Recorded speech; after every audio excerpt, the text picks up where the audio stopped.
கொஞ்சம் யோசிச்சு பாருங்க.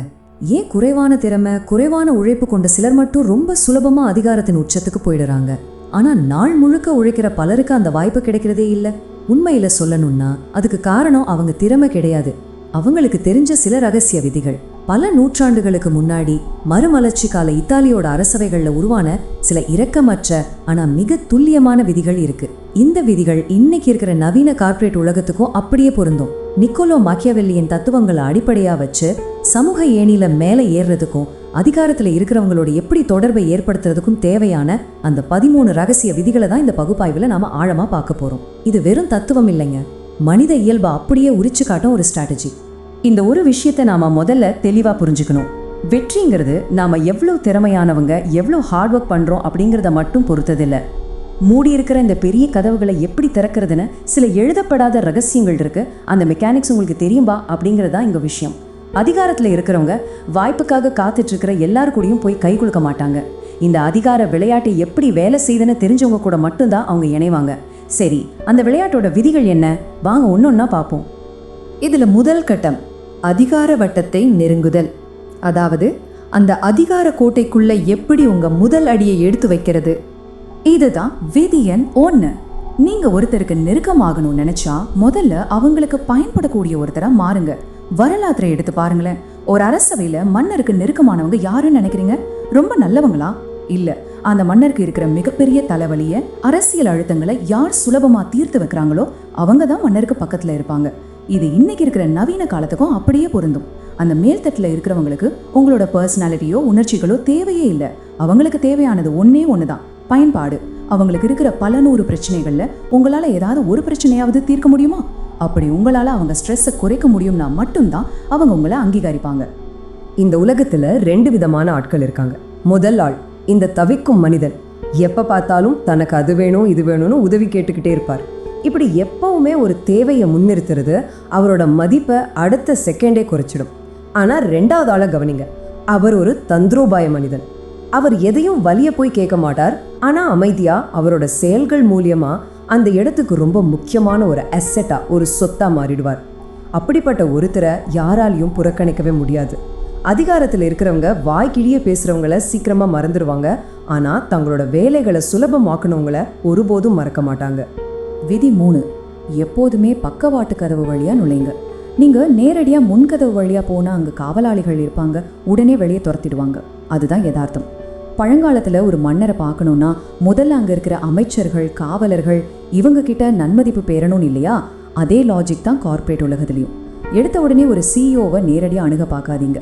அவரை சுற்றி இருக்கிற அந்த எக்கோசிஸ்டம், அதாவது அவரோட உதவியாளர்கள், அவருக்கு நெருக்கமான ஆலோசகர்கள், அவரோட உள்வட்டத்தில் இருக்கிற ஆட்கள்னு இவங்களை முதல்ல டார்கெட் பண்ணுங்க.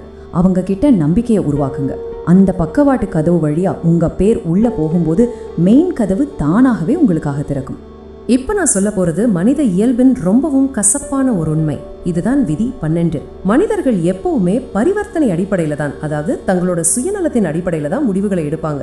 ஒரு மன்னர்கிட்ட போய் உங்க கஷ்டங்களை சொல்லி அழுதா அவருக்கு உங்க மேல பரிதாபம் தான் வரும், ஆனா மரியாதை வராது. அதே அவர்கிட்ட எனக்கு உதவி செஞ்சா உங்களுக்கே அது லாபம்னு அவரோட பேராசையை தூண்டுற மாதிரி பேசினா உடனே செவி சாய்ப்பார். இன்னைக்கும் இதே நிலைமைதான். உங்களுக்கு என்ன வேணுங்கிறத பத்தி அவங்களுக்கு கவலை இல்லை.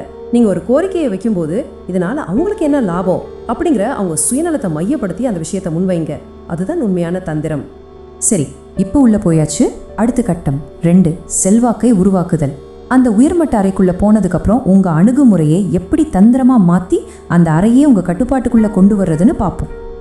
இதுல விதி 4 மற்றும் 9 நாம கவனிக்கணும். நீங்க அதிகாரத்துல இருக்கிறவங்க கிட்ட பேசும்போது உங்க ரியாலிட்டியை, உங்க சொந்த கருத்துக்களை அவங்க மேல திணிக்க கூடாது. பழங்கால ராஜதந்திரிகள் என்ன பண்ணுவாங்க தெரியுமா?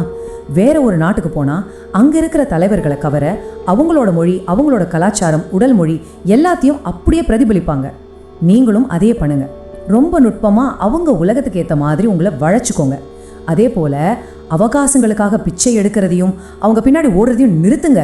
நீங்க செய்யற வேலையில ஒரு மறுக்க முடியாத மதிப்பை உருவாக்குங்க. நீங்க ஒரு காந்தம் மாதிரி மாறணும், அவங்களா உங்களை தேடி வரணும். இதை ரொம்ப உன்னிப்பா கவனிங்க. விதி 5, தேர்ந்தெடுக்கப்பட்ட கிடைக்கும் தன்மை, அதாவது செலக்டிவ் அவைலபிலிட்டி. வரலாற்றை புரட்டி பார்த்தீங்கன்னா பல ராஜாக்கள் பொதுமக்களை விட்டு தங்களை எப்பவுமே கொஞ்சம் தனிமைப்படுத்தி தான் வச்சிருப்பாங்க. அவங்கள பார்க்குறதே ஒரு பெரிய அரிதான விஷயங்கிற ஒரு பற்றாக்குறை உளவியலை உருவாக்குவாங்க. இது இன்னைக்கு இருக்கிற டிஜிட்டல் உலகத்துக்கு ரொம்ப ரொம்ப முக்கியங்க. ஒருத்தர் வாட்ஸ்அப்பில் மெசேஜ் பண்ணோன்னே அடுத்த செகண்டே நீங்கள் ரிப்ளை பண்ணிகிட்டே இருந்தீங்களா என்ன அர்த்தம்? உங்கள் நேரத்துக்கு மதிப்பே இல்லைன்னு அவங்க நினைப்பாங்க. எப்பவும் சுலபமாக கிடைக்கிற எந்த ஒரு பொருளுக்கும் மதிப்பு இருக்காதுங்க. உங்களுக்கான எல்லைகளை வகுத்து உங்கள் இருப்பை நீங்களே கட்டுப்படுத்தும் போது உங்கள் மேலே இருக்கிற மரியாதையும் மதிப்பும் பல மடங்கு உயரும். விதி 6, தேவைக்கு குறைவாக பேசுங்கள். சிலரை பார்த்துருக்கீங்களா? ஏதாவது ஒரு மீட்டிங்கில் பதற்றத்தில் சம்மந்தமே இல்லாமல் இடைவிடாமல் பேசிக்கிட்டே இருப்பாங்க. அப்படி பேசியே அவங்களோட பலவீனங்களை, அடுத்த பிளானை எல்லாமே உளறிடுவாங்க. அங்கேயே அவங்க கட்டுப்பாட்டை இழந்துடுறாங்க. ஆனால் தந்திரமானவங்க என்ன பண்ணுவாங்க? வார்த்தைகளை ரொம்ப அழுந்து பேசுவாங்க. இந்த தந்திரவாய அமைதி இருக்கு பாருங்க, அது பயங்கரமான ஒரு ஆயுதம். நீங்கள் அமைதியாக உற்று கவனிக்கும் போது எதிர்த்தரப்பில் இருக்கிறவங்களுக்கு ஒரு விதமான பதற்றம் வரும். அந்த பதற்றத்தில் அவங்களோட உண்மையான நோக்கங்களை அவங்களே வெளிப்படுத்திடுவாங்க. அமைதி எப்போவுமே ஒரு மர்மத்தையும் ஒரு அதிகாரப்பூர்வமான அழுத்தத்தையும் உருவாக்கும். ஓகே, கட்டம் 3க்கு வருவோம். எதிரிகளையும் ஈகோவையும் கையாளுதல். உயர்மட்ட வட்டங்களுக்கு போயிட்டாலே அங்கே பாலிடிக்ஸ், ஈகோ மோதல்கள், அச்சுறுத்தல்கள் எல்லாம் சகஜம். அதை எப்படி நேர்த்தியாக எதிர்கொள்வது? விதி 7, பொதுவான எதிரிகள். உலக வரலாறு முழுக்க நீங்கள் பார்த்தீங்கன்னா நேற்று வரைக்கும் அடிச்சுக்கிட்ட 2 பரம எதிரி நாடுகள் கூட திடீர்னு ஒன்று சேர்ந்துடும். ஏன்னு கேட்டால் அவங்க 2 பேருக்கும் பொதுவாக ஒரு பெரிய எதிரி வந்திருப்பான். அதே உளவியல் தான் நம்ம கார்ப்பரேட் பாலிடிக்ஸ்லேயும். உங்கள் பாஸ் ஆஃபீஸில் ஒரு விஷயத்தையோ அல்லது ஒரு நபரையோ எதிர்த்து போராடிட்டு இருக்கிறாரா, அப்போது நீங்களும் அதே நபரை எதிர்க்க ஆரம்பிங்க. சேர்ந்து பார்ட்டிக்கு போகிறத விட இப்படி ஒரு பொதுவான எதிரியை எதிர்த்து 2 பேரும் ஒன்றா போராடும் போது மிக விரைவாக நீங்கள் அவருக்கு நெருக்கமான ஒருத்தராக மாறிடுவீங்க. பகிரப்பட்ட எதிர்ப்புகள் தான் ரொம்ப வலிமையான விசுவாசத்தை உருவாக்கும். இந்த விதி 8 மட்டும் உங்கள் வாழ்க்கையில் எக்காரணத்தை கொண்டும் மறந்துடாதீங்க. எப்போதும் தலைவரை மிஞ்சி விடாதீர்கள். நீங்கள் உங்கள் மேலதிகாரியை விட ரொம்ப புத்திசாலியாக இருக்கலாம், செம டேலண்டடாக இருக்கலாம். ஆனால் அதை எல்லார்கிட்டையும் காட்டி அவரை விட நீங்கள் தான் பெரிய ஆளுன்னு அவரை பாதுகாப்பற்றவராக உணர செஞ்சீங்கன்னா அவ்வளோதான். அது கார்ப்பரேட் தற்கொலைக்கு சமம். வரலாற்றில் பாருங்கள், சிம்மாசனத்தில் உட்கார்ந்துருந்த ராஜாக்களை விட அவங்களுக்கு பின்னாடி இருந்து அமைதியாக வேலை செஞ்ச ஆலோசகர்கள் தான் உண்மையிலேயே அதிகமான அதிகாரத்தை செலுத்தியிருக்காங்க. உங்கள் திறமையை உங்கள் பாஸை உயர்த்துறதுக்கு பயன்படுத்துங்க, அவரை அச்சுறுத்துவதற்கு இல்லை. விதி 11, எதிரிகளை எப்படி நமக்கு சாதகமாக பயன்படுத்துறதுங்கிறத பற்றி பேசுது. பொதுவாக ஒரு உணர்ச்சிகரமான மனிதன் என்ன பண்ணுவான்? அவனுக்கு தன் எதிரியை பழி வாங்கணும்னு மட்டும்தான் தோணும். ஈகோலையும் வெறுப்புலையும் தன் நேரத்தை மொத்தமாக வீணாக்குவான். ஆனால் ஒரு தந்திரோபாய மனிதன் அப்படி செய்ய மாட்டான். மாக்கியவெல்லி என்ன சொல்றாருன்னா, ஒரு எதிரி தான் உங்ககிட்ட இருக்கிற ஓட்டைகளை, உங்கள் பலவீனங்களை ரொம்ப சரியாக சுட்டி காட்டுவான். அதனால எதிரிகளை கண்டு கோபப்படாம அவங்களோட நகர்வுகளை கூர்ந்து கவனிச்சு உங்களை நீங்களே திருத்திக் கொள்ள அவங்கள ஒரு கருவியா பயன்படுத்துங்க. வாய்ப்பு கிடைச்சா அவங்களே உங்க கூட்டாளியாகவும் மாத்துங்க.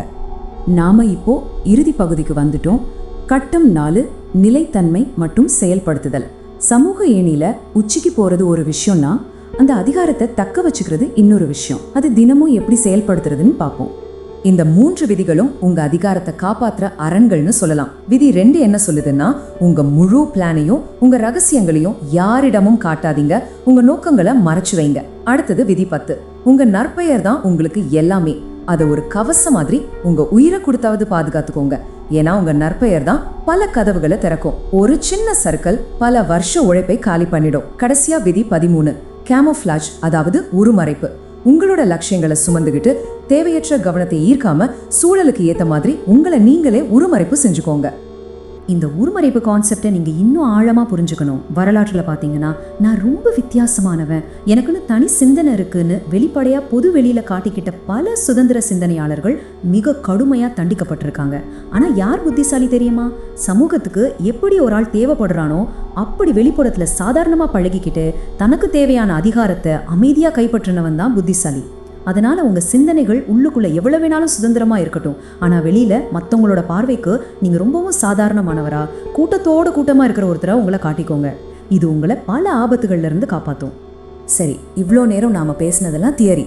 இதை தினமும் எப்படி ப்ராக்டிக்கலாக செய்கிறதுன்னு ஒரு 4 சிம்பிள் ஸ்டெப்ஸ் இருக்குது, கவனிங்க. படி 1, முதல்ல நீங்கள் நெருங்க நினைக்கும் அந்த அதிகாரமிக்க நபருக்கு என்ன பிரச்சனை, என்ன ஸ்ட்ரெஸ் இருக்குன்னு கண்டுபிடிங்க.